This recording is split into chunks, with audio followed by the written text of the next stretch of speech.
Keesokan paginya, cerita malam itu kutimpakan pada keluarga. Mertuaku tertawa, mengingatkan untuk tidak membuka jendela di malam hari. Kami diajak ke pemakaman, di mana sebuah pohon keramat berdiri. Kejadian aneh itu membayangi pikiranku, terutama ketika melihat wajah jenazah yang mirip dengan penampakan di malam sebelumnya. Ingin tahu kelanjutan cerita selanjutnya? Tonton video ini sampai habis dan jangan lupa gunakan headset agar ceritanya lebih terdengar menyeramkan.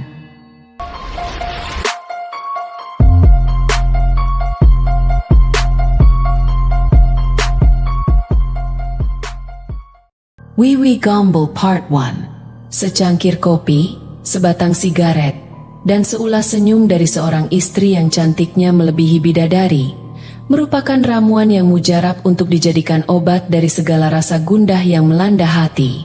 Namun pagi ini, ramuan itu sepertinya sudah tak berpengaruh lagi pada keresahan yang kurasakan beberapa hari belakangan ini. Aku menghirup aroma kopi yang biasanya menenangkan, namun pagi ini terasa hambar.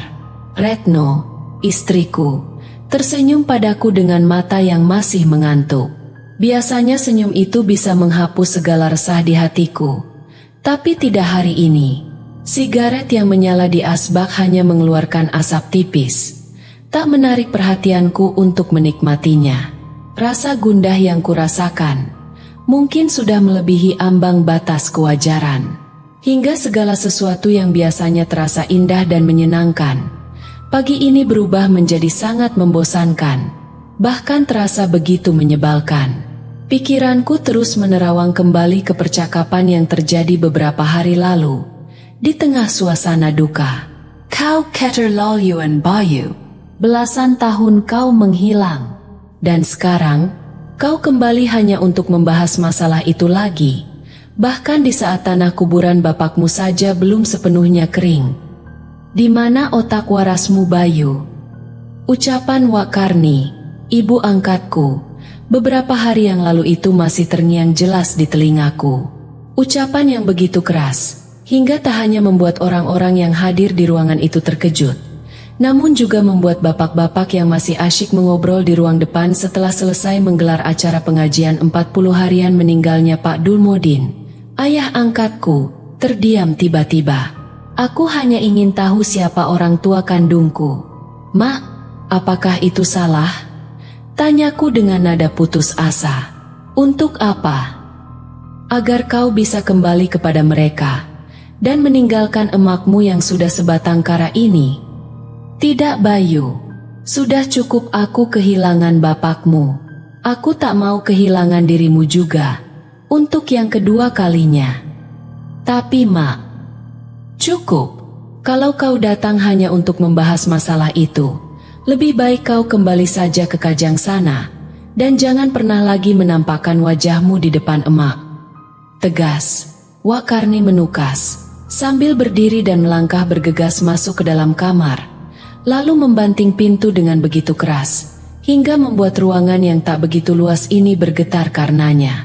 Tak mau menyerah, aku bermaksud menyusul perempuan itu masuk ke dalam kamar. Namun Retno yang duduk di sebelahku buru-buru menahan lenganku. Jangan konyol. Perempuan yang belum genap sebulan sah menjadi istriku itu mendelik tajam. Ibumu sedang berduka. Jangan tambah lara di hatinya dengan ulah konyolmu ini. Wedes, kesal. Aku hanya bisa mendengus. Kenapa di saat seperti ini, bahkan istriku sendiri pun enggan untuk berpihak kepadaku? Masih kepikiran dengan ucapan ibumu kemarin? Retno melirik sekilas ke arahku. Saat pagi itu seperti biasa kami duduk-duduk di teras pondok yang berada di salah satu sudut punden desa Kajang. Pondok yang resmi menjadi tempat tinggalku setelah aku menikah dengan perempuan itu beberapa waktu yang lalu. Bukan tanpa alasan kalau kami akhirnya memutuskan untuk tinggal di pondok tersebut. Selain karena tanggung jawab Retno sebagai juru kunci punden ini, yang mengharuskan ia tak bisa jauh-jauh dari punden yang dijaganya, aku sendiri juga sudah terlanjur jatuh hati dengan suasana punden yang begitu sejuk dan asri ini. Aku hanya mendehem pelan untuk mengiyakan ucapan istriku itu. Makanya, orang kalau mau ngomong tuh dipikir dulu.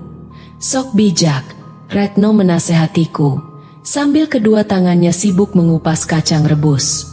Sementara mulutnya, seolah tak kenal lelah mengunyah biji-biji kacang tersebut dengan sangat rakus.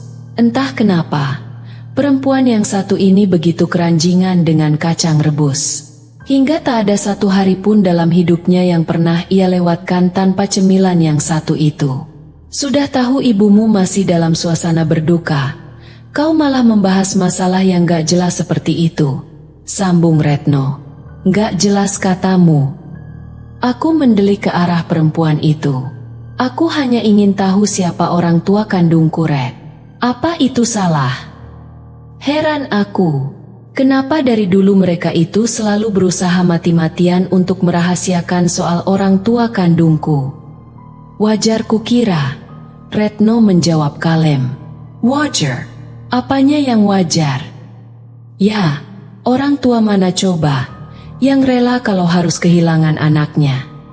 Alasan konyol. Aku bukan anak kecil lagi, Red.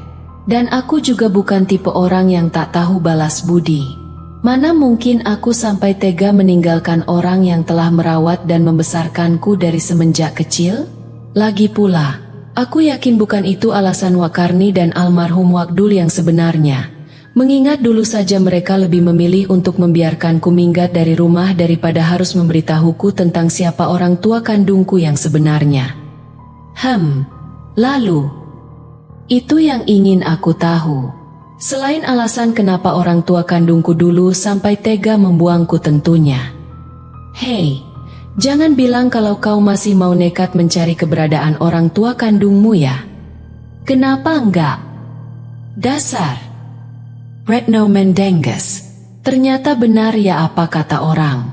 Orang kalau unyeng-unyengnya, unyeng-unyeng, pusaran rambut di bagian atas kepala, ada 3. Sifatnya cenderung ngeyel dan keras kepala. Jangan bawa-bawa fisik ya Itu body samping namanya. Body shaming Ayah, itu maksudku. Jangan suka body shaming sama suami. Nanti kualat. Dan jangan coba-coba untuk melarangku juga. Yah, tak ada hakku untuk melarangmu. Meski sebagai istri aku bisa saja melakukannya. Cuma apa? Kalau ibu angkatmu saja enggan untuk memberitahumu, siapa lagi yang kau harap bisa memberi informasi tentang orang tua kandungmu itu? Ya siapa saja, mungkin. Ucapanku terjeda saat sebuah sepeda motor bebek yang melaju dari arah barat berhenti tepat di depan gerbang punden. Pengemudinya, seorang perempuan cantik berkacamata dengan rambut panjang tergerai turun, lalu melangkah tenang memasuki bangunan punden. Senyumku merekah, karena firasatku mengatakan bahwa kedatangan perempuan itu akan membawa secercah harapan, yang akan memberi jawab atas segala rasa penasaran yang selama ini kupendam. Tanpa sadar, bibirku pun bergetar menyebut nama si perempuan. Rati. Entah kenapa hati kecilku mengatakan bahwa kedatangan perempuan itu ke pondokku di pagi ini akan membawa angin segar bagiku. Mungkin karena dari sekian banyak anggota keluarga Pak Dulmodin, hanya Ratihlah yang bisa benar-benar dekat dan mengerti denganku. Bahkan semenjak kami masih kecil dulu. Bukan tanpa alasan tentunya. Sama-sama menyandang status, hanya sebagai pelengkap, di keluarga itu. Karena Ratih hanyalah anak tiri dari adik perempuan Pak Dulmodin. Sementara aku hanyalah anak angkat dari laki-laki itu, membuat kami merasa senasib sepenanggungan. Berada di tengah keluarga itu, selalu membuat kami, terutama aku, merasa berbeda, meski mereka sama sekali tak pernah membeda-bedakan. Hal itulah yang membuat aku dan Ratih bisa menjadi sangat dekat dan akrab. Selain itu, di mataku Ratih adalah sosok yang sangat istimewa. Dia terlalu sempurna tercipta sebagai manusia.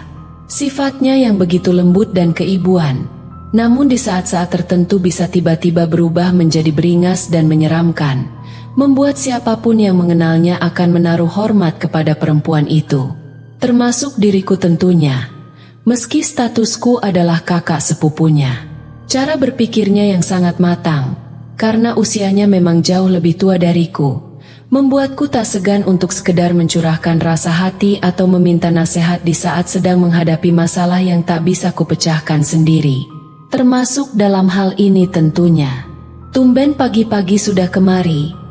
tanyaku, setelah Ratih duduk di samping Retno. "Kenapa?" "Nggak boleh." Perempuan itu menjawab sekenanya, sambil tersenyum tipis. "Bukan begitu." Aku tergelak. "Eneyaya, seumur-umur aku tinggal di pondok ini, baru kali ini aku lihat kau bangun sepagi ini." Ya karena biasanya aku pulang pagi sih. Saking banyaknya pasien. Tebakku, pasien sih nggak terlalu banyak." Ratih menggeleng pelan. "Cuma tadi malam itu kebetulan sedang ada tamu istimewa yang mampir. Jadi, agak sedikit repot melayani mereka." "Tamu istimewa?" Retno menukas. "Siapa?" "Nggak tahu aku. Mereka datang dan pergi tanpa memberitahu nama. Jadi, silakan terjemahkan sendiri kata istimewa yang kumaksud itu." "Kalau aku boleh menebak," Retno mengusap dagunya, sambil matanya melirik tajam ke arah Ratih.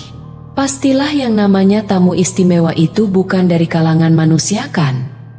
Ratih tak menjawab, hanya seulas senyum terbit di bibirnya, yang tentu saja memberi arti lebih dari cukup sebagai jawaban atas pertanyaan Retno. Berani-beraninya makhluk tak kasat mata itu mengganggu malam pertamaku dengan Retno di pondok ini, gumamku sambil berdehem pelan. "Pasti mereka ingin tahu tentang status hubungan kalian," jawab Ratih kalem. Mungkin saja," sahutku sambil tersenyum pahit, "karena sepertinya mereka bukan hanya sekedar ingin tahu tentang hubungan kami, tapi juga ingin tahu siapa aku sebenarnya." "Maksudmu?" "Ya, mungkin saja mereka, seperti halnya diriku, penasaran dengan siapa orang tua kandungku." "Bayu, kenapa kamu terus memikirkan hal itu?" Ratih menatapku dengan tatapan yang dalam. "Apa yang kamu harapkan dari mengetahui asal-usulmu?" "Aku hanya ingin tahu, itu saja," jawabku. "Tidak lebih." "Dan apa yang akan kamu lakukan jika kamu mengetahuinya?" "Aku tidak tahu, Ratih. Mungkin aku hanya ingin menutup rasa penasaran ini." "Rasa penasaranmu itu bisa menghancurkan banyak hal, Bayu. Kadang-kadang, lebih baik untuk menerima dan melanjutkan hidup." "Aku mengerti maksudmu. Tapi aku tidak bisa hidup dengan pertanyaan ini selamanya." Ratih menatapku lama, seolah berusaha mencari jawaban di balik tatapanku. Akhirnya, dia menghela napas panjang dan berkata, "Baiklah, jika itu yang kamu inginkan, aku akan membantumu." "Terima kasih, Ratih. Tapi kamu harus berjanji, apapun yang kita temukan, kamu tidak akan membiarkan itu menghancurkan hidupmu atau hubunganmu dengan Retno." "Aku berjanji." Ratih mengangguk dan berbalik ke arah Retno. "Aku harap kamu bisa mendukungnya, Retno. Ini mungkin akan menjadi perjalanan yang sulit." Retno mengangguk pelan. "Aku akan selalu mendukung suamiku, apapun yang terjadi. Perjalanan pencarian ini tidak akan mudah, dan aku tahu itu. Tapi dengan dukungan Ratih dan Retno, aku merasa lebih siap untuk menghadapi apapun yang ada di depan." Pagi itu, aku memutuskan untuk memulai pencarian ini dengan berbicara dengan orang-orang yang mungkin tahu sesuatu tentang masa laluku. Dimulai dari tetangga-tetangga lama, hingga teman-teman sekolah yang mungkin masih ingat sesuatu. Langkah pertama adalah mengunjungi rumah Pak Karim, tetangga lama yang selalu ramah dan sering berbicara tentang masa lalu desa ini. "Pak Karim, apakah Bapak punya waktu sebentar?" tanyaku ketika tiba di rumahnya. "Tentu, Bayu. Masuklah." Jawabnya sambil tersenyum ramah. Aku duduk di ruang tamu yang sederhana, tetapi bersih dan rapi. Pak Karim segera menyuguhkan teh manis dan duduk di depanku. Apa yang bisa saya bantu, Bayu? Saya ingin tahu lebih banyak tentang masa lalu saya.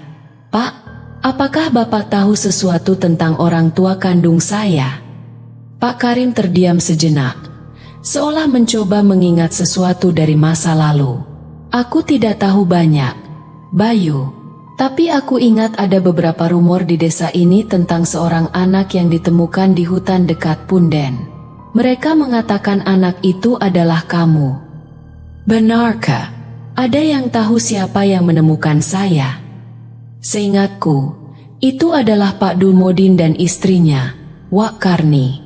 Mereka menemukanmu di malam yang sangat dingin, terbungkus kain di dekat Punden. Apakah ada yang tahu kenapa saya ditinggalkan di sana? Pak Karim menggeleng. Tidak ada yang tahu pasti, Bayu. Hanya ada spekulasi dan cerita-cerita yang beredar. Meski informasi yang kudapat masih samar, namun setidaknya itu memberi petunjuk pertama tentang asal-usulku. Aku mengucapkan terima kasih kepada Pak Karim dan beranjak pergi, memutuskan untuk mengunjungi tempat di mana aku ditemukan. Punden itu. Punden selalu memiliki aura mistis bagiku, bahkan lebih setelah mendengar cerita dari Pak Karim. Aku berjalan pelan ke arah Punden, mencoba membayangkan malam dingin itu, ketika Pak Dul dan Wak Karni menemukan seorang bayi yang kelak menjadi aku. Saat tiba di Punden, perasaanku campur aduk. Aku berlutut di tanah yang basah, mencoba merasakan energi dari tempat itu. Tiba-tiba, angin berhembus kencang dan bayangan gelap melintas di antara pepohonan. Aku merinding. Apa yang sebenarnya terjadi malam itu? Gumamku pada diri sendiri. Pikiranku tiba-tiba terganggu oleh suara langkah kaki mendekat.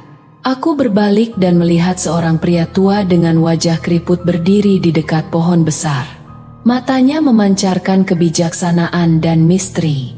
"Kamu mencari jawaban, bukan?" tanya pria tua itu dengan suara dalam yang penuh makna. "Ipsilona, Pak.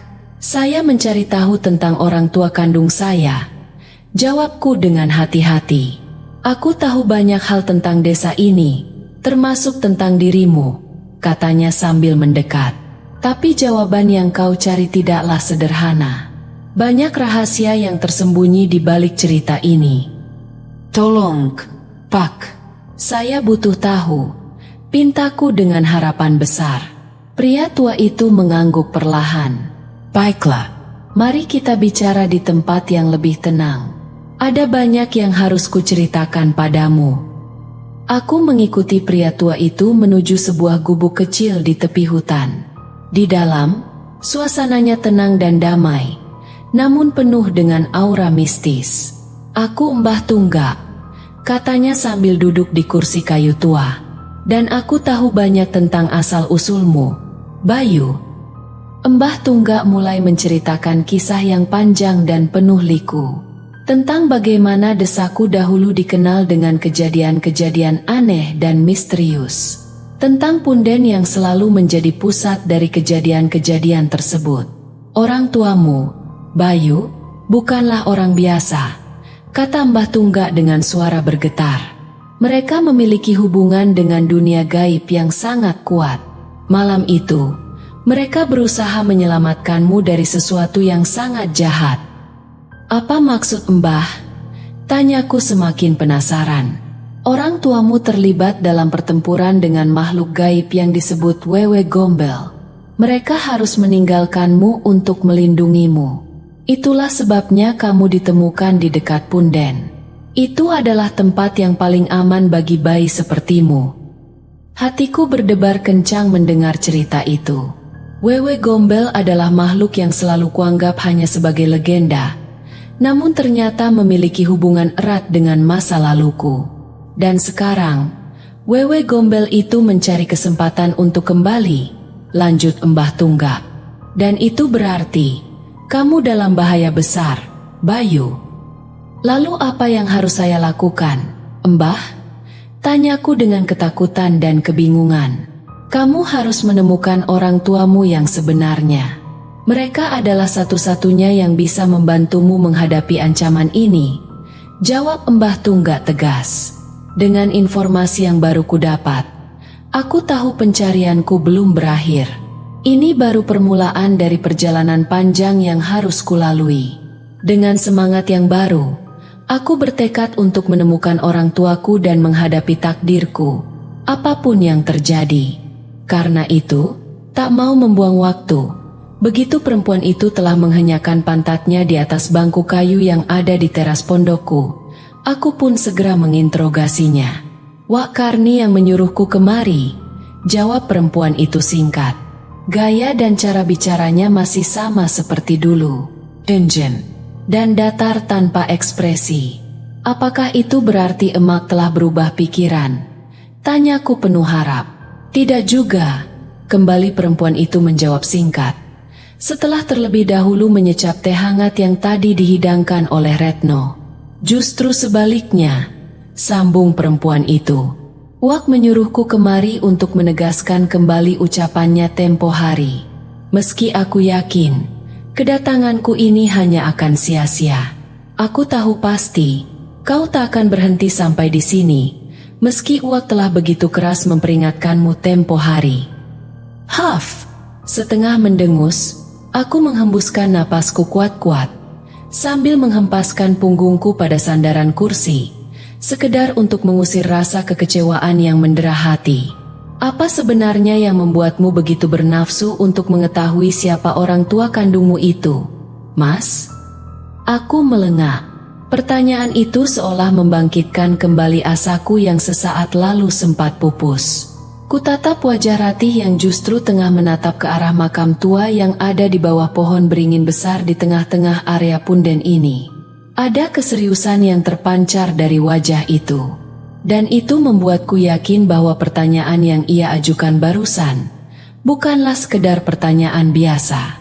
Aku pun tak mungkin memberikan jawaban yang biasa-biasa saja, karena jelas perempuan itu tak akan mau menerimanya begitu saja. Entahlah, Tih, jawabku akhirnya, dengan suara pelan. Belakangan ini aku hanya merasa ada semacam dorongan yang begitu kuat dari dalam hatiku, yang memaksaku untuk mencari dan menemukan siapa orang tua kandungku yang sebenarnya. Dorongan yang sebenarnya sudah ada semenjak dahulu. Namun baru belakangan ini saja kurasakan bahwa dorongan itu semakin menguat, hingga membuatku merasa tak sanggup lagi untuk menahannya. Jadi benar, kau akan nekat meski Uak telah memperingatkanmu. Mungkin siap untuk menelan kekecewaan. Maksudmu, apa yang akan kau temui atau kudapatkan dari hasil pencarianmu itu bisa saja akan sangat berbeda dengan apa yang kau harapkan selama ini. Soal itu, kurasa tak jadi masalah. Toh aku sudah terbiasa menelan apa yang namanya sebuah kekecewaan. Lagi pula, sepahit apapun sebuah kenyataan, bukankah itu lebih baik daripada manisnya segudang kepura-puraan?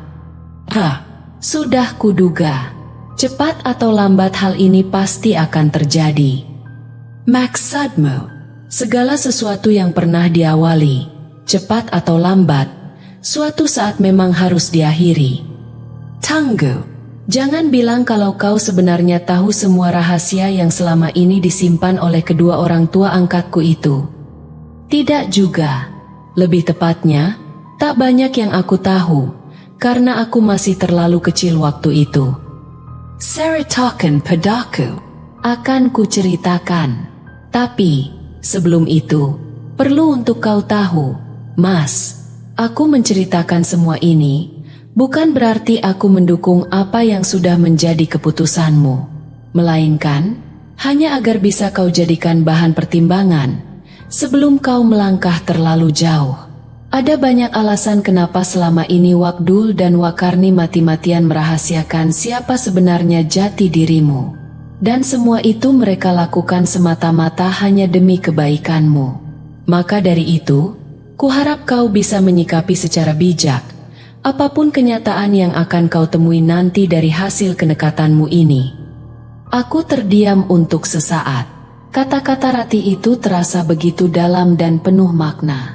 Juga menggugah rasa penasaran yang selama ini telah mengendap di dalam dada.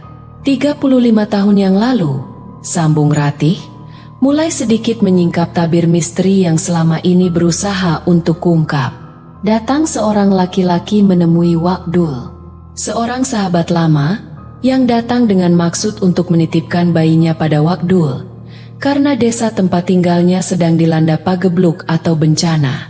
Bencana apa? Aku kurang tahu.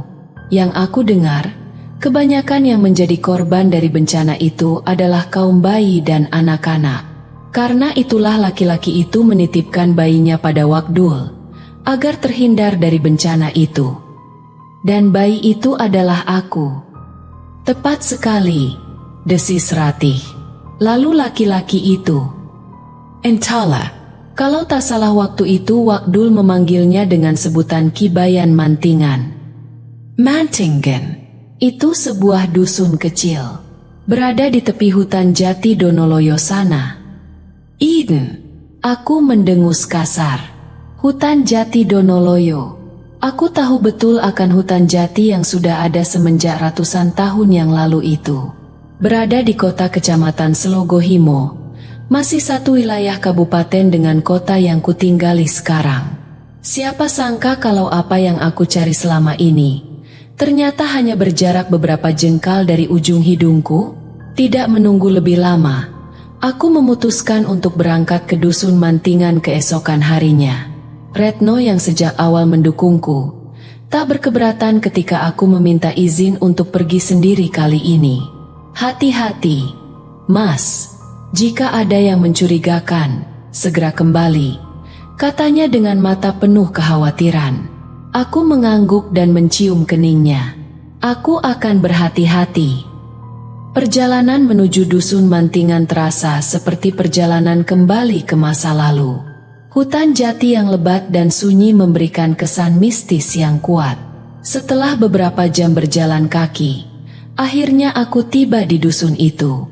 Seperti yang kuduga, dusun ini sepi dan tertutup kabut tipis yang membuat suasana semakin mencekam. Permisi, sapaku pada seorang pria tua yang sedang duduk di depan rumahnya. Apakah Anda tahu di mana rumah Kibayan Mantingan? Pria tua itu menatapku lama sebelum menjawab. Kibayan sudah lama meninggal, Nak, tapi rumahnya masih ada di ujung dusun ini. Terima kasih, Pak. Kataku sambil melangkah menuju arah yang ditunjukkannya. Rumah Kibayan tampak kumuh dan tidak terawat. Namun aura mistis yang menyelimutinya membuatku merasa ada sesuatu yang lebih dari sekedar rumah tua biasa. Aku mengetuk pintu perlahan, berharap ada seseorang di dalam. Siapa? Sebuah suara tua terdengar dari dalam rumah. Nama saya Bayu. Pak, saya datang untuk mencari informasi tentang orang tua kandung saya. Pintu terbuka perlahan, dan seorang pria tua dengan wajah keriput berdiri di ambang pintu. Masuklah, katanya singkat. Aku melangkah masuk dan duduk di kursi kayu yang tampak sudah sangat tua. Pria tua itu menatapku lama sebelum akhirnya berkata, "Aku Mbah Joyo, adik dari Kibayan. Aku tahu mengapa kamu datang ke sini. Tolong ceritakan apa yang Anda ketahui, Mbah," pintaku dengan penuh harap. Mbah Joyo menghela napas panjang sebelum memulai ceritanya. Orang tua kandungmu adalah pejuang gaib yang sangat dihormati di desa ini. Mereka berperang melawan Wewe Gombel yang telah menculik banyak anak di desa ini. Pada malam kau ditinggalkan di Punden, mereka berusaha melindungimu dari ancaman Wewe Gombel. Lalu, apa yang terjadi pada mereka? Tanyaku dengan hati yang berdebar. Orang tuamu berhasil mengalahkan Wewe Gombel, tapi mereka tidak pernah kembali. Mereka menghilang begitu saja, dan sejak itu tidak ada yang tahu keberadaan mereka. Jadi, saya ditinggalkan di Punden untuk dilindungi. Benar, Punden itu adalah tempat suci yang dijaga oleh leluhur kita. Wewe Gombel tidak bisa mendekatinya, sehingga orang tuamu yakin kamu akan aman di sana. Mendengar cerita itu, aku merasa campuran antara kekecewaan dan ketenangan. Apakah ada cara untuk menemukan orang tua saya? Hanya ada satu cara. Nak, kamu harus melakukan ritual pemanggilan arwah leluhur di punden. Mereka akan membantumu menemukan orang tuamu. Malam itu, aku mempersiapkan segala yang dibutuhkan untuk ritual pemanggilan arwah. Dengan bantuan Mbah Joyo, aku menyusun sesaji dan menyiapkan mantra-mantra yang harus diucapkan.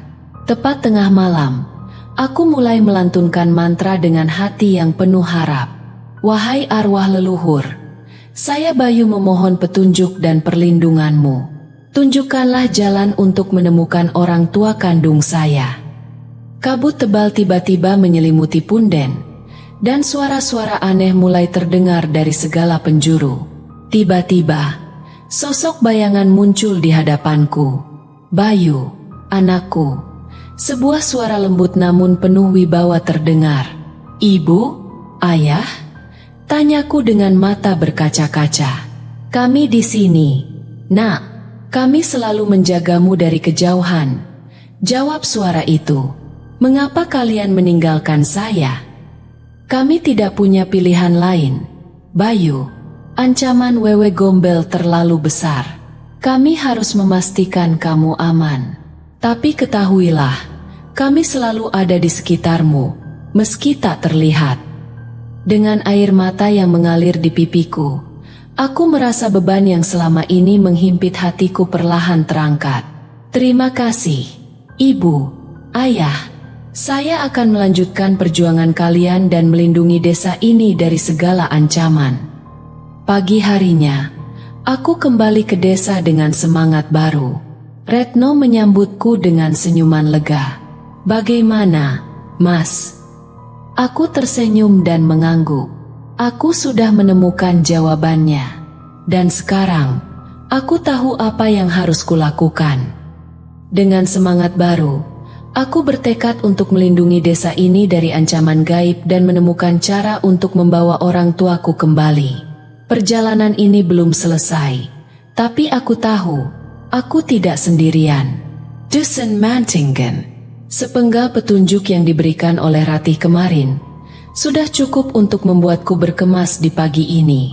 Ditemani oleh tatapan mata Retno yang tiba-tiba berubah pikiran setelah mendengar penjelasan Ratih, aku mempersiapkan segala sesuatu yang mungkin kuperlukan dalam perjalananku nanti. Kau yakin mau berangkat hari ini? Tanya Retno yang berdiri menyandar pada kusen pintu kamar. Kedua tangannya terlipat di depan dada. Sementara kedua matanya tak lepas mengikuti seluruh gerak-gerik yang kulakukan. Kenapa memangnya? Tanyaku tanpa menoleh. Kedua tanganku masih sibuk membersihkan kamera DSLR. Senjata andalan yang selalu setia menemani setiap petualanganku selama ini. Entahlah, Retno melangkah pelan mendekat ke arahku, lalu duduk di bibir ranjang tepat di sebelahku. Setelah mendengar cerita Ratih kemarin, kok aku merasa jadi sedikit khawatir ya? Hei, suamimu ini bukan anak kecil lagi, Red. Tak perlu terlalu kau khawatirkan seperti itu. Lagi pula aku pergi nggak akan lama kok. Dusun Mantingan kan gak terlalu jauh dari sini. Paling juga 1 atau 2 hari lagi aku sudah kembali kalau aku sudah menemukan apa yang aku cari. Ujarku, masih sambil sibuk mengotak-atik kameraku. Iya, aku tahu, Retno menukas. Tapi bukan itu yang membuatku khawatir. Lalu, kulirik sekilas Retno yang duduk di sebelahku itu. Alas, Donna Loyo. Kudengar itu bukan tempat yang mudah didatangi oleh sembarang orang. Retno menjawab setengah menggumam. Angker maksudmu? Tanyaku lagi. Retno menggenggak. Ish, kamu ini. Segala omongan orang kamu percaya. Decihku. Lagi pula aku kesana kan bukan mau masuk ke hutan Donoloyo. Cuma ke dusun yang ada di dekat hutan itu. Aku nggak yakin. Retno melirik kamera di tanganku.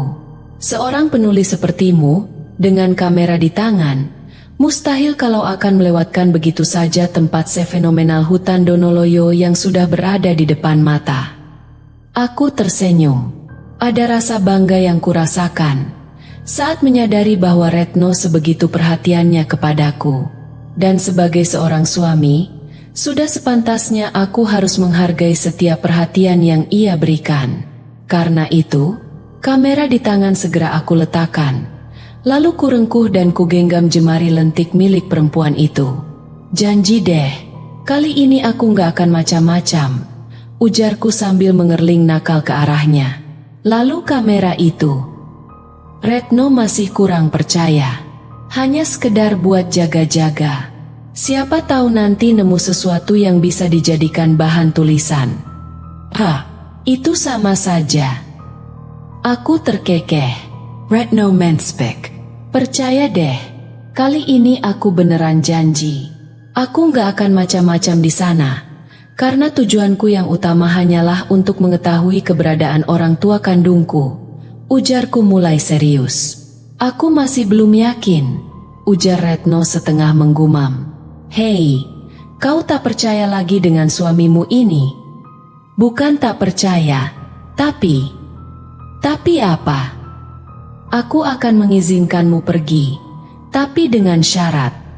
Syarat? Ya, kau boleh pergi, tapi tanpa kamera, laptop, dan smartphone. Syarat macam apa itu? Hanya sekedar buat jaga-jaga, karena aku tahu kau suka lupa diri kalau sudah bertemu dengan hal-hal yang menarik perhatianmu. Nggak bisa begitu dong, Red. Bagaimana aku bisa menghubungimu nanti kalau pergi tanpa smartphone? Kau bisa pakai ini. Retno mengeluarkan sebuah ponsel jadul yang hanya bisa digunakan untuk menelepon dan mengirim pesan singkat dari kantongnya, lalu mengulurkannya kepadaku. Astaga, kau masih menyimpan benda seperti ini? Aku mendelik ke arah benda kuno di tangan Retno itu. Itu nggak penting. Yang penting sekarang kemarikan smartphone MU. Juga kameramu itu. Sayang, aku merutuk kesal.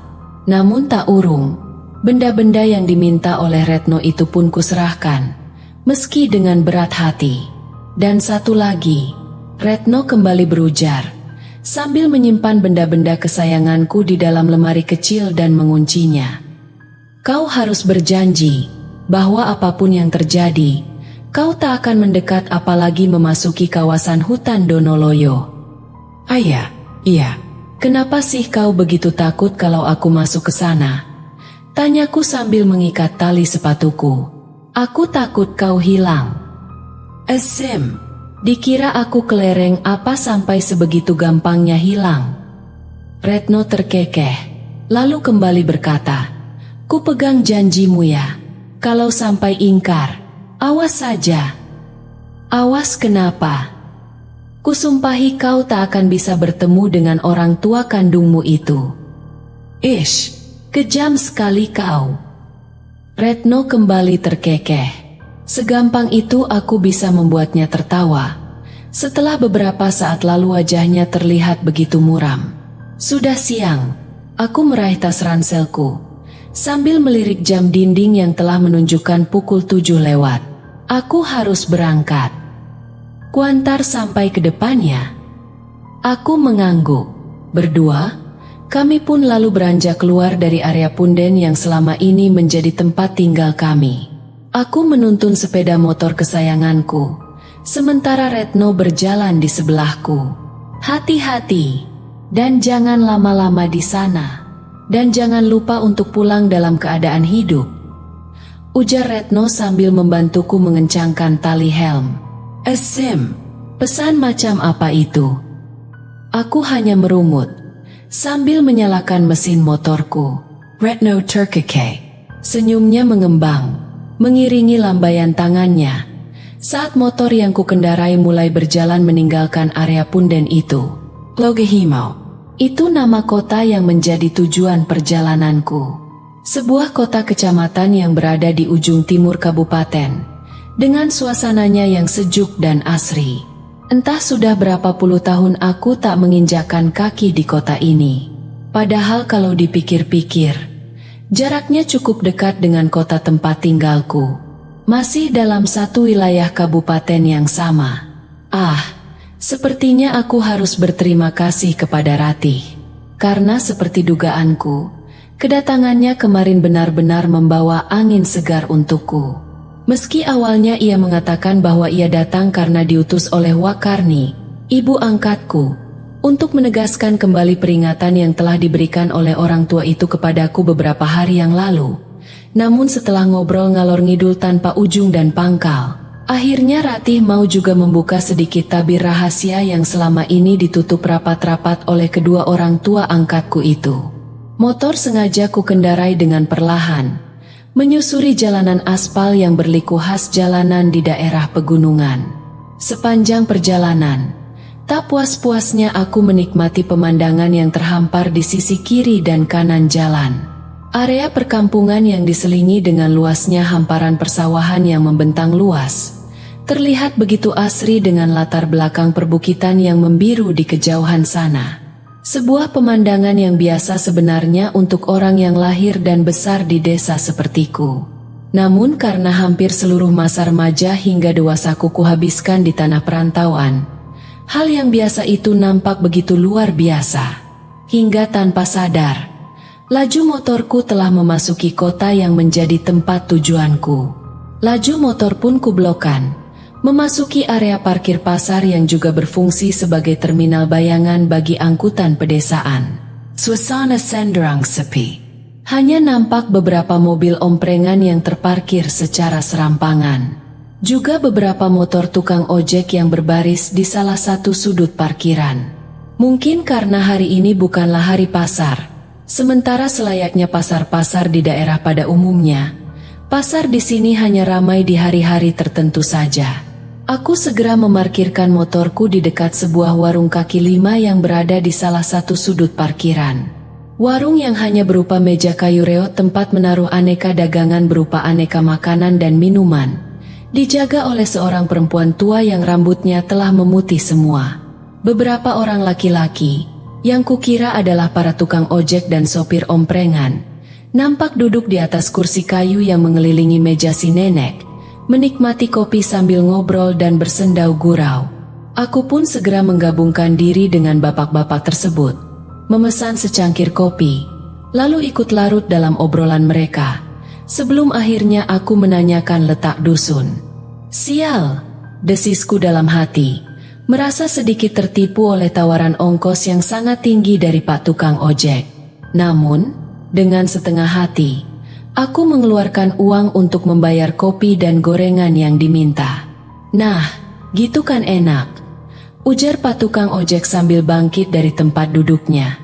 Yowis, saya ambil motor dulu. Sampean tunggu di sini saja.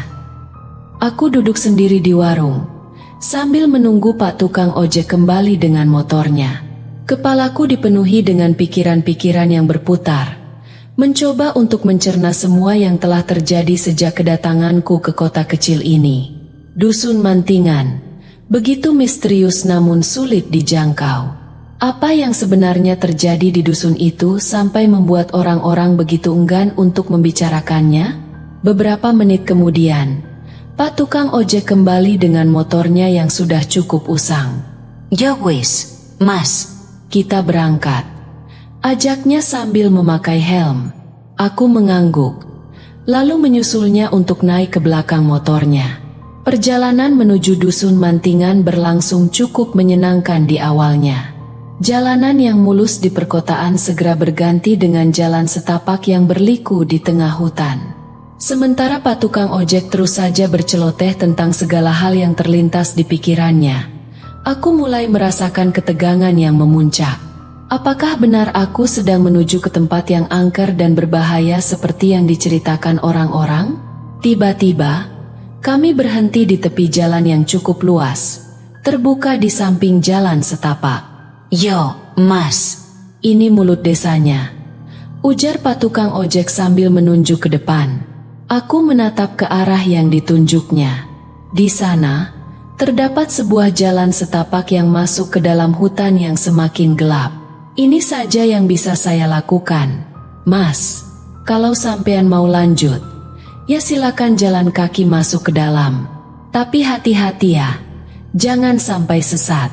Saya ndak bisa nolong kalau sampean sesat di sana." Aku mengangguk, mencoba menyembunyikan rasa ragu yang mulai memenuhi pikiranku. "Terima kasih banyak, Pak," ujarku sambil turun dari motornya. Pak tukang ojek mengangguk sopan, lalu berbalik meninggalkanku sendirian di tepi jalan itu. Aku menatap punggungnya yang semakin menjauh, sementara langkahnya yang cepat segera menghilang di balik tikungan jalan. Sekarang, aku benar-benar sendirian di tengah hutan yang sunyi dan gelap. Aku menarik napas dalam-dalam, mencoba mengumpulkan keberanian. Langkah pertamaku menuju Dusun Mantingan telah dimulai. Dalam pelukan Dusun Mantingan. Sejak kecil, cerita tentang Dusun Mantingan selalu menggelitik rasa ingin tahuku. Kisah-kisah tentang penghuni gaib, ritual mistis, dan peristiwa aneh membuatnya selalu menarik hatiku. Ketika aku akhirnya berdiri di tengah pasar Semarang, mendengar cerita tentang tukang ojek bernama Pak Dengkek yang bisa membawaku ke sana, aku tidak bisa menolak kesempatan itu. Pasar itu ramai dengan suara dagangan pedagang, berbagai aroma makanan menggoda, dan keramaian pembeli yang berlalu lalang. Di sudut terpencil, aku menemukan Pak Dengkek, seorang pria parubaya dengan raut wajah yang kasar. Namun, ketika dia mulai bercerita tentang Dusun Mantingan, matanya bersinar dengan semangat yang tak terduga. 150.000, Mas, katanya dengan nada tegas saat aku mengiyakan tawarannya untuk mengantarkanku. Aku ragu, tapi pikiranku sudah tertambat pada cerita-cerita lama. "Baiklah," jawabku akhirnya, menimbang bahwa mencari tukang ojek lain bisa jadi sulit di tempat ini. Pak Dengkek tersenyum puas, seolah merasa telah mendapatkan kesepakatan yang menguntungkan.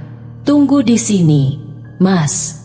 Aku ambil motor dulu," katanya sambil melangkah pergi. Sementara menunggu, aku memesan kopi dan gorengan dari warung kecil di dekat sana. Namun, ketika Pak Dengkek kembali dengan sebuah motor tua yang tampak tidak terurus, kejutan itu mulai datang. "Serius mau pakai motor ini, Pak?" tanyaku dengan nada skeptis. Pak Dengkek tertawa.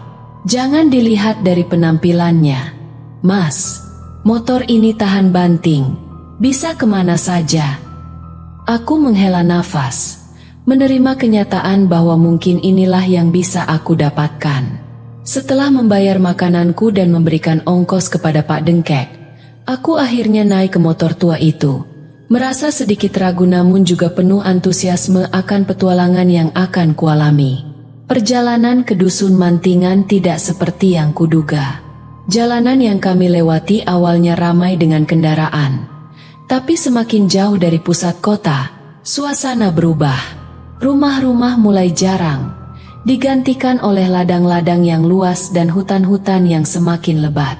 Kami akhirnya berhenti di sebuah jembatan kecil di tengah hutan jati yang menjulang. "Ini pertama," ujar Pak Dengkek, mengisyaratkan bahwa aku harus melanjutkan sendiri dari sana. "Sudah sampai?" tanyaku dengan rasa heran, menatap ke arah sebuah dusun kecil yang terlihat di kejauhan. Pak Dengkek mengangguk sambil meneulut sebatang rokok. "Itu Dusun Mantingan. Ikuti jalan setapak itu, belok kanan di pertigaan, dan dalam setengah jam, kamu akan sampai di sana." Aku mengucapkan terima kasih kepadanya sebelum dia memutar motor tua itu dan menghilang di belokan jalan. Aku melangkah melewati jembatan kecil itu, mengikuti setapak yang membujur ke dalam hutan. Suasana berubah dengan cepat.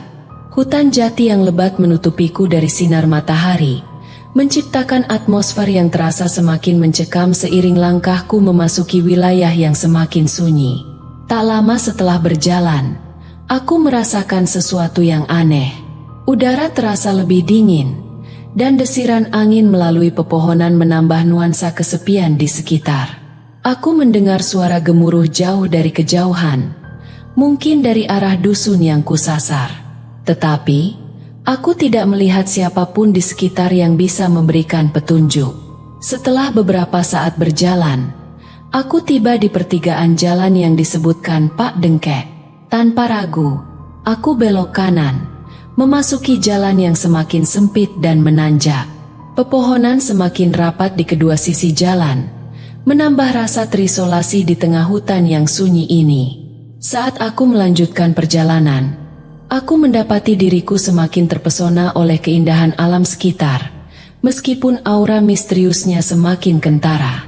Namun, ketika aku memperhatikan dengan seksama, aku melihat sesuatu yang membuat jantungku berdebar.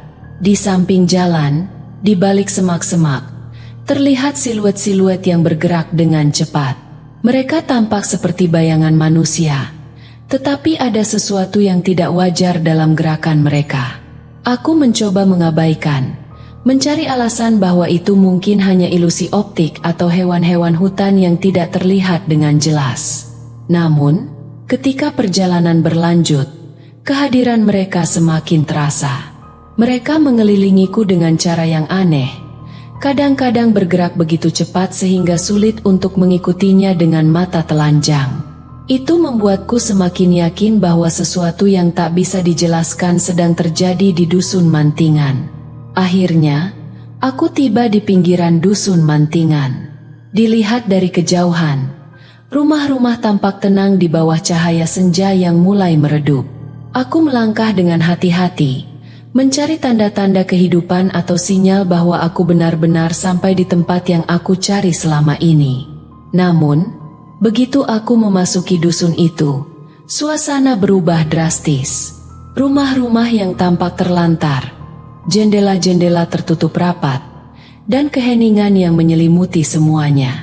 Aku merasakan sesuatu yang aneh, seperti ada mata yang mengawasiku dari balik setiap sudut. Tiba-tiba, suara langkah kaki yang halus terdengar dari belakangku. Aku berbalik cepat, tetapi tidak ada siapapun di sana. Hanya bayangan-bayangan yang terus mengintai dari kegelapan. Ketika aku mencoba untuk lebih dekat dengan salah satu rumah yang tampaknya terbuka, aku merasakan ada sesuatu yang menggoda di dalam, sebuah kehadiran yang tidak terlihat tetapi begitu kuat keberadaannya. Aku mendengar suara-suara bisikan lembut di telingaku, mendorongku untuk mundur dan meninggalkan tempat itu. "Apa yang kau lakukan di sini?" Suara tiba-tiba memecah kesunyian. Aku berbalik dan melihat seorang wanita tua dengan pakaian tradisional menghadapiku. Tatapannya tajam dan penuh pertanyaan. Aku mencari sesuatu," jawabku ragu-ragu, mencoba menjelaskan tujuanku tanpa terlalu banyak memberikan rincian. Wanita itu mengangguk pelan, seolah mengerti lebih dari yang dikatakannya. "Dusun Mantingan bukan tempat yang ramah bagi orang asing," katanya dengan nada peringatan yang tegas. "Kenapa?" tanyaku, penasaran dengan rahasia yang tersimpan di balik keheningan dan kegelapan tempat ini. Wanita itu tersenyum pahit. Ceritanya panjang, dan tidak semuanya bisa diceritakan dengan kata-kata. Aku menelan ludah, menyadari bahwa aku mungkin telah terjebak dalam sesuatu yang lebih besar dari yang bisa kukendalikan. Namun, keingintahuanku tidak bisa dihentikan begitu saja. "Apakah kau tahu ada sesuatu di sini?" tanyaku lagi, berusaha mencari petunjuk yang jelas. Wanita itu merenung sejenak sebelum menjawab dengan suara rendah. "Ada kekuatan di sini, yang terjaga selama berabad-abad. Mereka yang mencoba mengungkap rahasianya, seringkali tidak pernah kembali." Aku menelan getir, tetapi keingintahuanku semakin memuncak. "Apa yang harus aku lakukan?" tanyaku, mencari petunjuk atau bantuan yang bisa dia berikan. Wanita itu tersenyum penuh makna. "Mungkin kau harus mencari jawabannya sendiri," katanya, sebelum pergi begitu saja, meninggalkan aku sendirian di dalam kegelapan yang semakin mengintai. Aku merenungkan kata-katanya sambil berjalan perlahan melintasi dusun yang sunyi. Setiap langkahku dipenuhi oleh ketegangan yang terus membangun, seperti seakan-akan ada sesuatu yang mengawasiku dari dalam bayang-bayang. Ketika malam mulai turun, Aku merasa terjepit antara ketakutan dan rasa ingin tahu yang tak terbendung. Aku mencari tempat perlindungan di salah satu rumah yang tampaknya paling terbuka, berusaha menenangkan diri dari tekanan yang semakin terasa. Di dalam, aku merasakan kehadiran yang tak terlihat tetapi kuat. Dinginnya udara malam menyelinap masuk melalui celah-celah pintu dan jendela yang terbuka. Aku duduk di sudut ruangan, mencoba meraih keberanian untuk tetap tenang di tengah ketidakpastian yang semakin memuncak. Tiba-tiba, suara teriakan jauh di luar mengguncang keheningan malam. Aku melompat dari tempat dudukku, mendengarkan dengan telinga tegang, mencoba mengidentifikasi sumber suara itu di tengah kegelapan yang menyelimuti. Apa itu? Desisku pada diriku sendiri, mencari jawaban di dalam keheningan. Namun, ketika aku mendengar langkah kaki berderap menuju tempatku bersembunyi, ketakutanku mencapai puncaknya. Aku melihat bayangan-bayangan misterius yang bergerak cepat di dalam kegelapan, mendekatiku dengan cepat. Aku mencoba menahan napas, menyembunyikan diri di balik bayang-bayang yang terus mengintai. Namun, ketika bayangan itu semakin mendekat, aku merasa keberanianku mulai luntur, dan rasa takut mengambil alih pikiranku. "Apa yang kau lakukan di sini?" Suara tiba-tiba memecah kesunyian. Aku berbalik dan melihat seorang laki-laki tua dengan pakaian kumal menghadapiku. Tatapannya tajam dan penuh pertanyaan. Aku mencari sesuatu," jawabku ragu-ragu, mencoba menjelaskan tujuanku tanpa terlalu banyak memberikan rincian. Laki-laki itu mengangguk pelan, seolah mengerti lebih dari yang dikatakannya. "Dusun Mantingan bukan tempat yang ramah bagi orang asing," katanya dengan nada peringatan yang tegas. "Kenapa?" tanyaku, penasaran dengan rahasia yang tersimpan di balik keheningan dan kegelapan tempat ini. Laki-laki itu tersenyum pahit. Ceritanya panjang, dan tidak semuanya bisa diceritakan dengan kata-kata. Aku menelan ludah, menyadari bahwa aku mungkin telah terjebak dalam sesuatu yang lebih besar dari yang bisa kukendalikan. Namun, keingintahuanku tidak bisa dihentikan begitu saja. "Apakah kau tahu ada sesuatu di sini?" tanyaku lagi, berusaha mencari petunjuk yang jelas. Laki-laki itu merenung sejenak sebelum menjawab dengan suara rendah. "Ada kekuatan di sini, yang terjaga selama berabad-abad. Mereka yang mencoba mengungkap rahasianya, seringkali tidak pernah kembali." Aku menelan getir, tetapi keingintahanku semakin memuncak. "Apa yang harus aku lakukan?" tanyaku, mencari petunjuk atau bantuan yang bisa dia berikan. Laki-laki itu tersenyum penuh makna. "Mungkin kau harus mencari jawabannya sendiri," katanya, sebelum pergi begitu saja, meninggalkan aku sendirian di dalam kegelapan yang semakin mengintai. Aku merenungkan kata-katanya sambil berjalan perlahan melintasi dusun yang sunyi.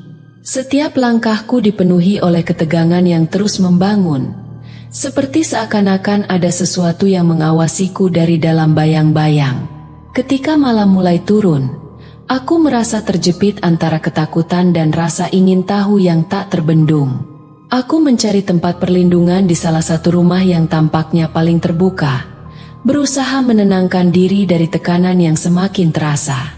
Di dalam, aku merasakan kehadiran yang tak terlihat tetapi kuat. Dinginnya udara malam menyelinap masuk melalui celah-celah pintu dan jendela yang terbuka. Aku duduk di sudut ruangan, mencoba meraih keberanian untuk tetap tenang di tengah ketidakpastian yang semakin memuncak.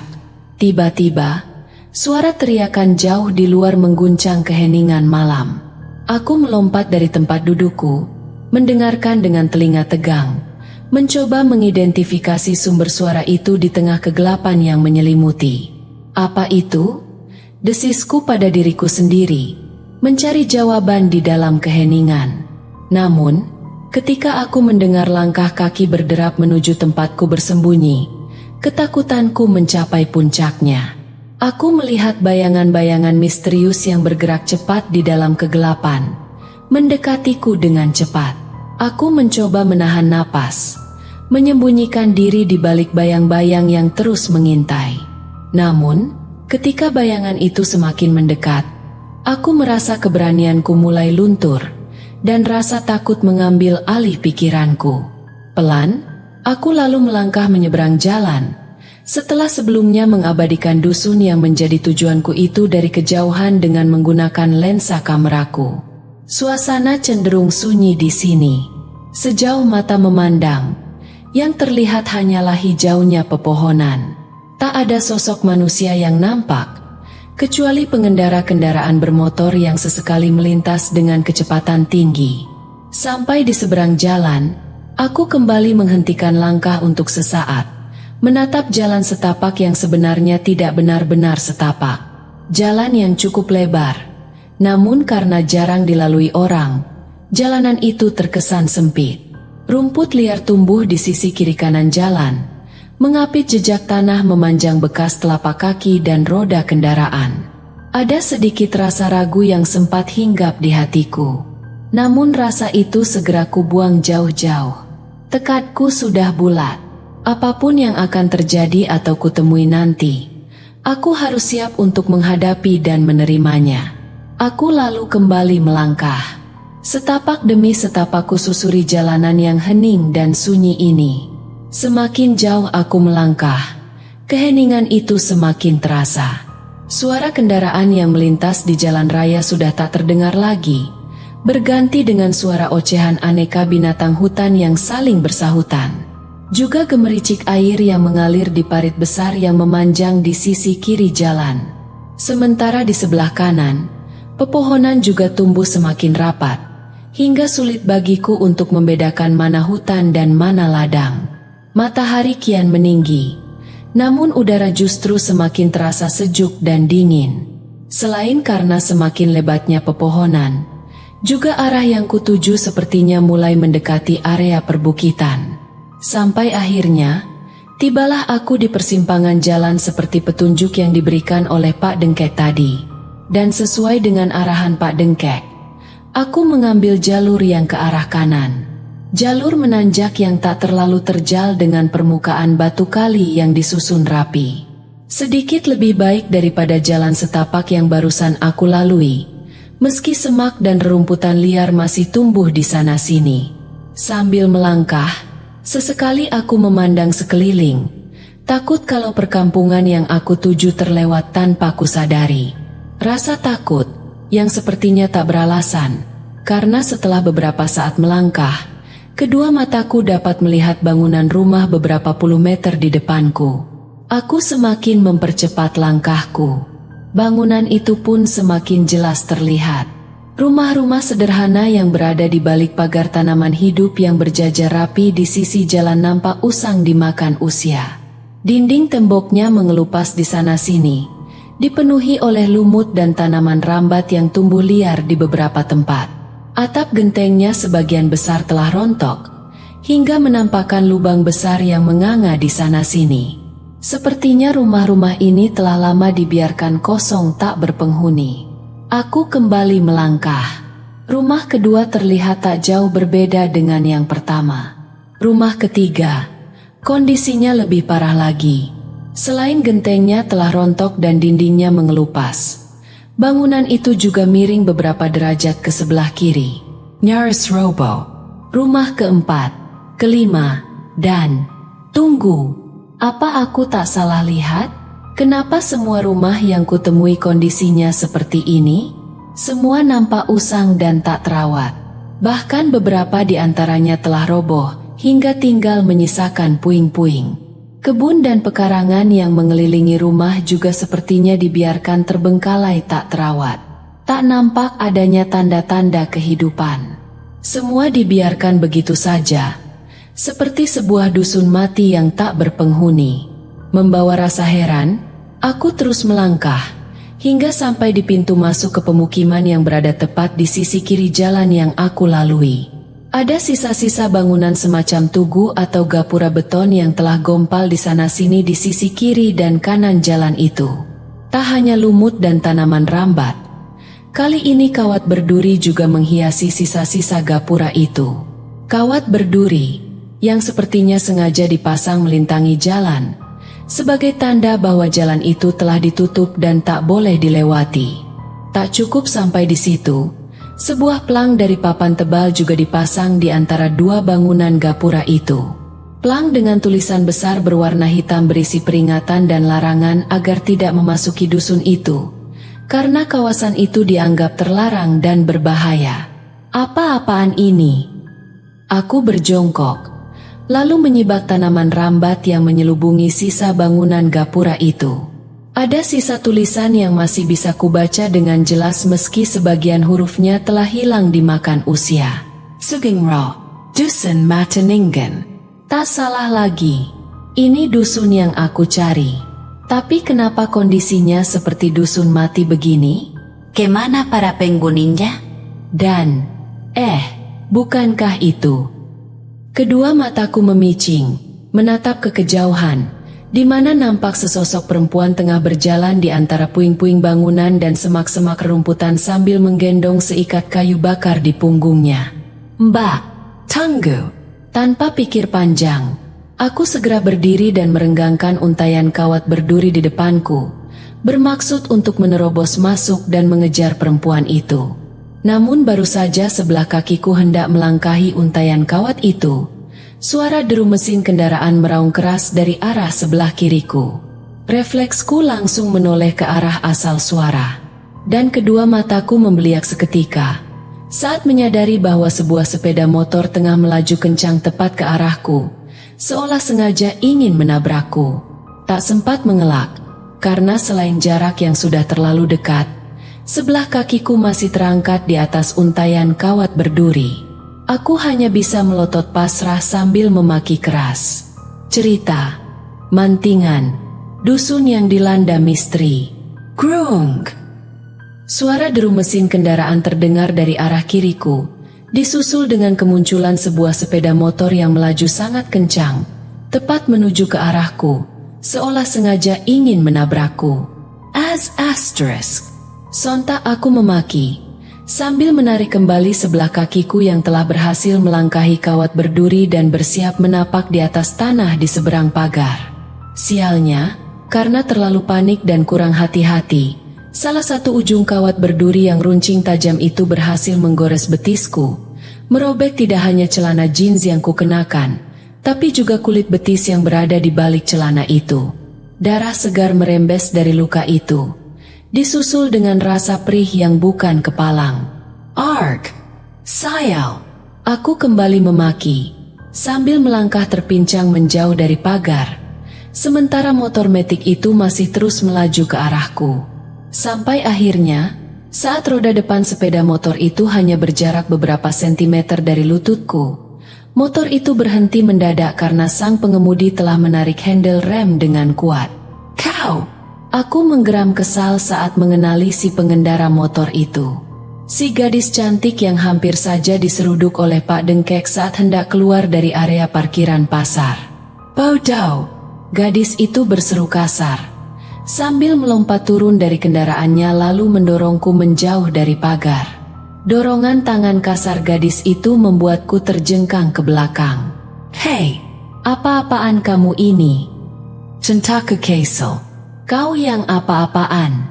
Kau mau cari mati, hah? Ucapan si gadis tertahan saat pandangan kami bertemu. Kedua matanya membeliak lebar, sementara raut kemarahan di wajahnya tiba-tiba berubah menjadi keterkejutan. Kau! Astaga, kau Mas Bayu ke?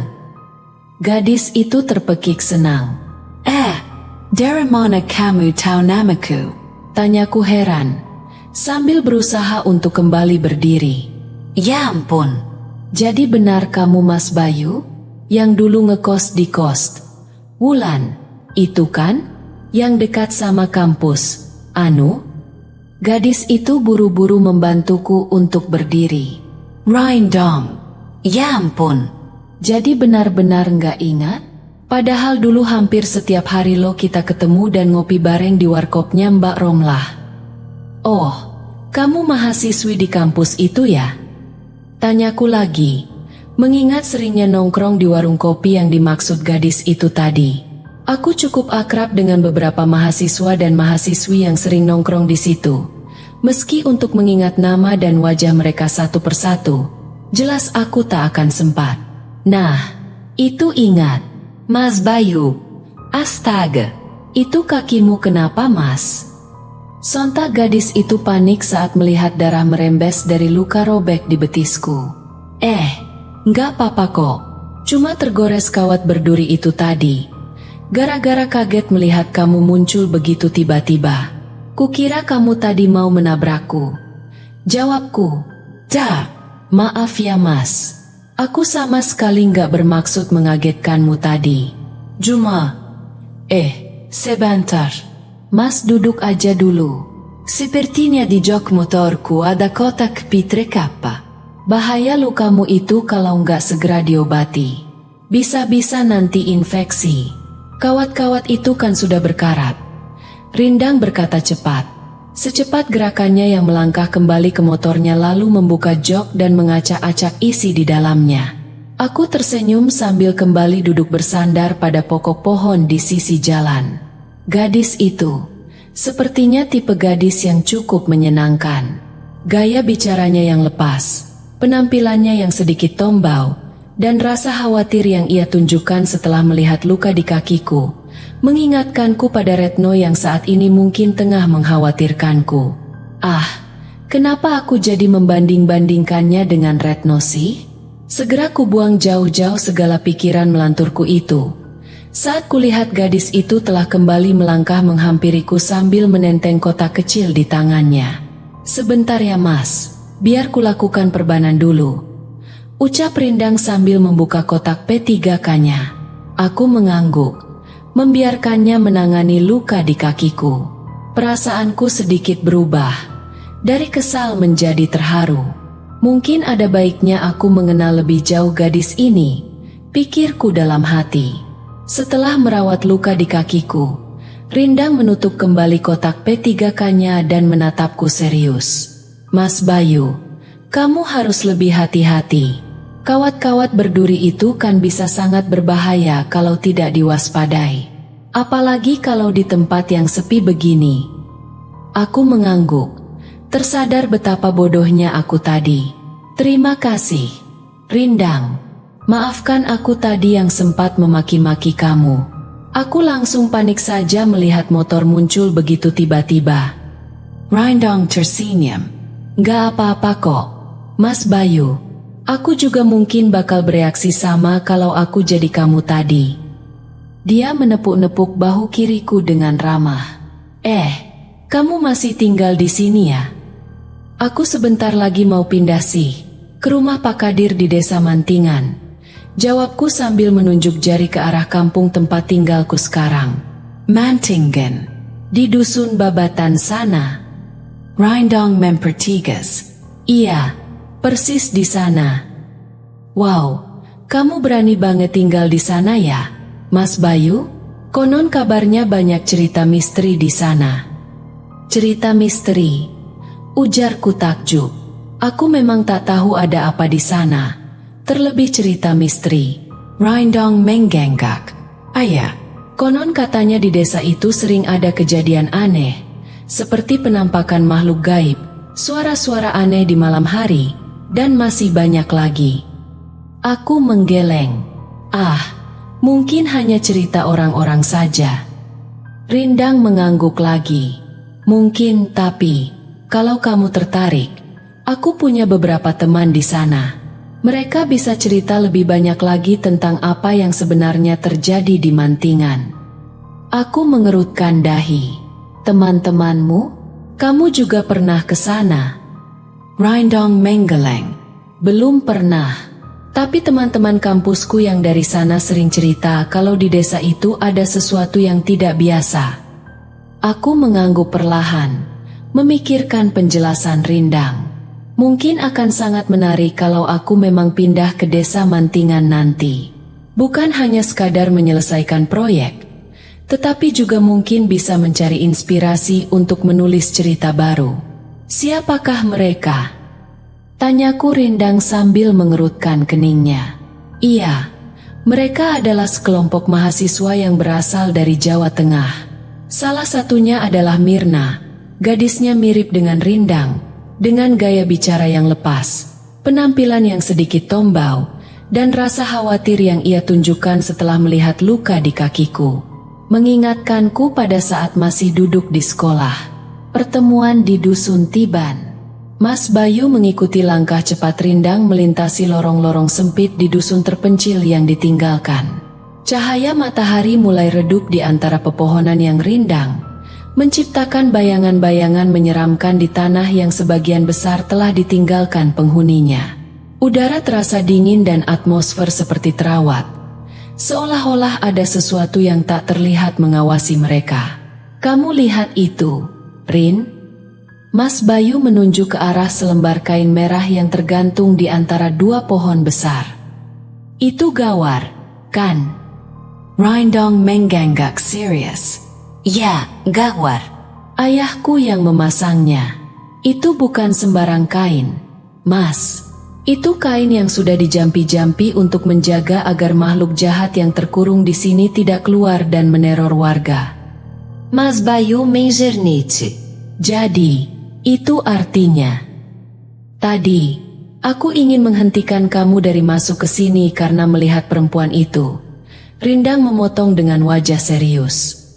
"Kami harus berhati-hati di sini." Mas Bayu mengangguk pelan. Matanya menelusuri pepohonan yang bergerak-gerak di bawah bayangan senja.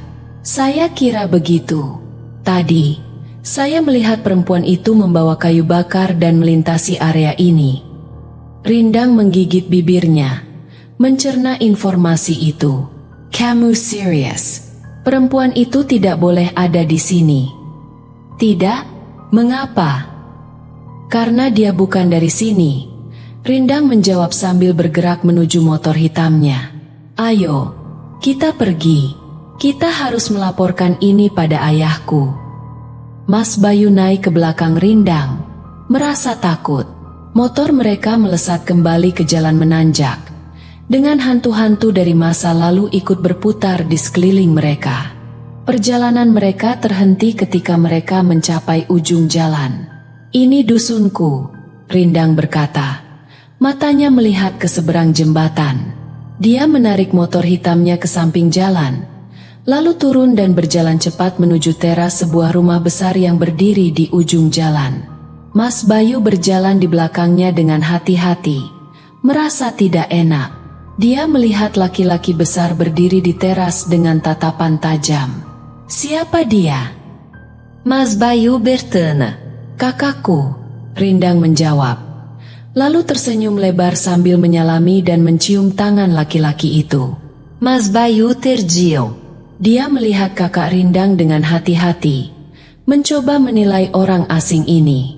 Laki-laki itu mengenakan baju loreng dan celana hitam, dengan tatapan tajam dan beberapa luka parut di pipi kanannya.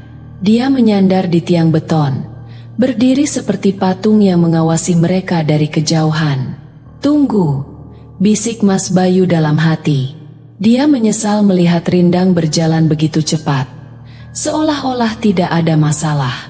Bagaimana dia bisa yakin? Laki-laki itu menatap mereka dengan ekspresi serius, seakan mencoba menembus hati mereka dengan tatapan tajamnya. "Apa yang kalian lakukan di sini?" Suaranya bergema di udara senja yang mulai memerah. Rindang menjawab dengan mantap. "Kami melihat sesuatu di hutan belakang, Bapak. Ada seorang perempuan yang kami tidak kenal. Dia membawa kayu bakar." Kakak Rindang mengangguk pelan, seolah mengikuti alur pikirannya sendiri. "Mengapa kalian tidak memberitahu saya sebelumnya?" "Kami tidak yakin apa yang seharusnya kami lakukan," Mas Bayu menjawab dengan hati-hati. "Kami tidak mengerti situasi di sini." "Kalian perlu waspada," kata kakak Rindang. Matanya menatap jauh ke hutan di belakang rumah mereka. "Ada banyak hal yang tidak kalian ketahui tentang dusun ini." Rindang mengangguk serius. "Ayah selalu menyebutkan tentang kekuatan yang ada di sini, tapi kami tidak pernah benar-benar mengerti." Kakak Rindang tersenyum tipis. Bawa mereka ke dalam, katanya pada Rindang. Kita akan bicara lebih lanjut di sana. Rindang mengangguk dan memandu Mas Bayu masuk ke dalam rumah besar itu. Mereka melalui lorong yang gelap. Lampu remang-remang menyoroti lukisan-lukisan tua di dinding dan perabotan kayu bersejarah. Udara di dalam rumah terasa dingin, seakan menyimpan rahasia yang belum terungkap sepenuhnya. Mereka duduk di ruang keluarga yang luas, dihadapkan pada seorang tua yang duduk di kursi besar di ujung ruangan. Ayah Rindang, yang wajahnya penuh dengan kerutan dan pengalaman. Apa yang kalian lihat di hutan belakang, Mas Bayu? Tanya ayah Rindang dengan suara lembut namun penuh otoritas. Mas Bayu menelan-luda. Kami melihat seorang perempuan. Ayah, dia membawa kayu bakar. Ayah Rindang mengangguk. Matanya menatap lurus ke arah Mas Bayu. Kamu telah melihat sesuatu yang langka. Anak muda, perempuan itu bukan sembarang perempuan. Dia adalah bagian dari cerita panjang dusun ini. Cerita apa, Ayah? Tanya Rindang dengan wajah penasaran. Ayah Rindang tersenyum tipis. Dusun ini memiliki sejarah yang kaya dengan kekuatan-kekuatan lama yang hidup di dalamnya. Perempuan yang kamu lihat adalah bagian dari dunia lain. Dunia yang terjalin dengan rapat di dusun ini. Mas Bayu mengangguk paham, meski hatinya berdebar-debar. Dia tidak pernah membayangkan akan terlibat dalam sesuatu yang sebesar ini.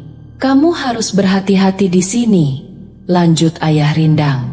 Dusun ini punya daya tarik yang kuat bagi yang berani menelusuri, tapi juga punya bahaya yang tak terlihat. Rindang dan Mas Bayu bertukar pandang, merasakan beban informasi yang baru saja mereka terima. Dusun ini tidak hanya tempat tinggal biasa. Itu adalah dunia yang hidup dengan cerita dan kekuatan yang jauh melampaui imajinasi mereka. Malam telah tiba di Dusun Tiban. Lampu-lampu kecil bersinar di sepanjang lorong-lorong, menciptakan suasana magis di antara rumah-rumah tua yang berdiri megah. Rindang duduk di teras rumahnya, menatap bulan yang terang di langit malam. Mas Bayu duduk di sampingnya, menghela nafas panjang. Ini luar biasa, Rin. Aku tidak pernah membayangkan. Rindang tersenyum lambat. Aku juga tidak, Mas. Tapi sekarang, kau juga bagian dari cerita ini. Mas Bayu mengangguk. Aku rasa begitu.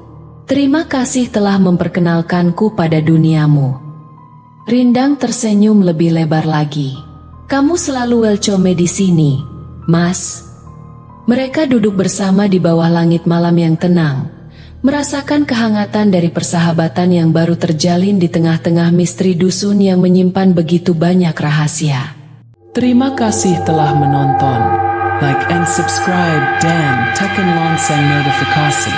Siapkan diri kalian untuk kisah yang lebih gelap dan menyeramkan di episode berikutnya. Sampai jumpa di kegelapan.